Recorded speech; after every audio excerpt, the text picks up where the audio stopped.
Hello everyone, my name is Alec with Home and Rehab and Physical Therapy, and today we're going to talk about one of the biggest goals that we see a lot of the time in physical therapy, and that is getting back to walking.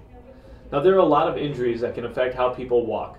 Sometimes these are injuries that are orthopedic related, whether it's a hip fracture and replacement, knees, ankle injuries. Sometimes this can be a spinal injury that affects a nervous system all the way down one or both legs. This can be traumatic brain injuries. This can be stroke. A lot of these different things result in inability to walk, and one of the most common correlations when people hear physical therapy is learning to walk again, and it's one of our favorite things to help people do. One of the things I always like to talk about with patients on their first visit, though, is setting realistic goals. Now, that doesn't mean that not everyone who walks in here, or doesn't walk in here rather, is not going to be able to come out walking again, but rather this is a road that doesn't just end from day 1 to day 2 and this is all you needed to learn. There's usually a lot of steps along the way. So when we go into setting people up for a program, one of the first things we'll do is determine where are you at now. So there are a lot of things that are necessary for walking that you'll see children who are developing their walking skills create. First off, they have to have enough strength to support their body in an upright position. Now it sounds relatively simple, but after a lot of the injuries that we just described, that's not always so easy. Being able to maintain that upright position requires a lot of fine motor control and basic strength.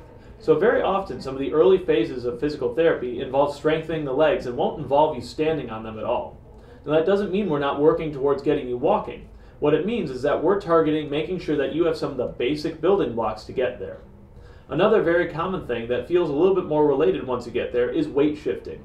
That's the ability to move from that stable stance to supporting yourself entirely on one leg so you can allow that one limb to advance. However, that again requires a more dynamic, fine motor control. So we spend a lot of time helping people not only make sure that they can control that weight shift, but make sure that placing that foot forward works very well.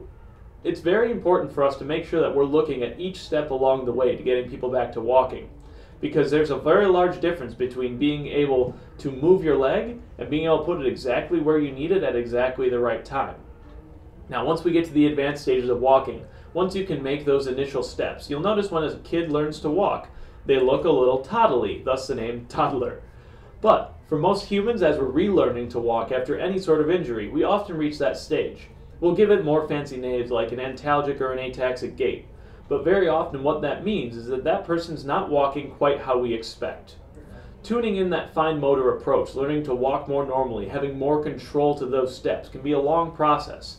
And so taking those different baselines can be a very interesting but a very frustrating time for a lot of people.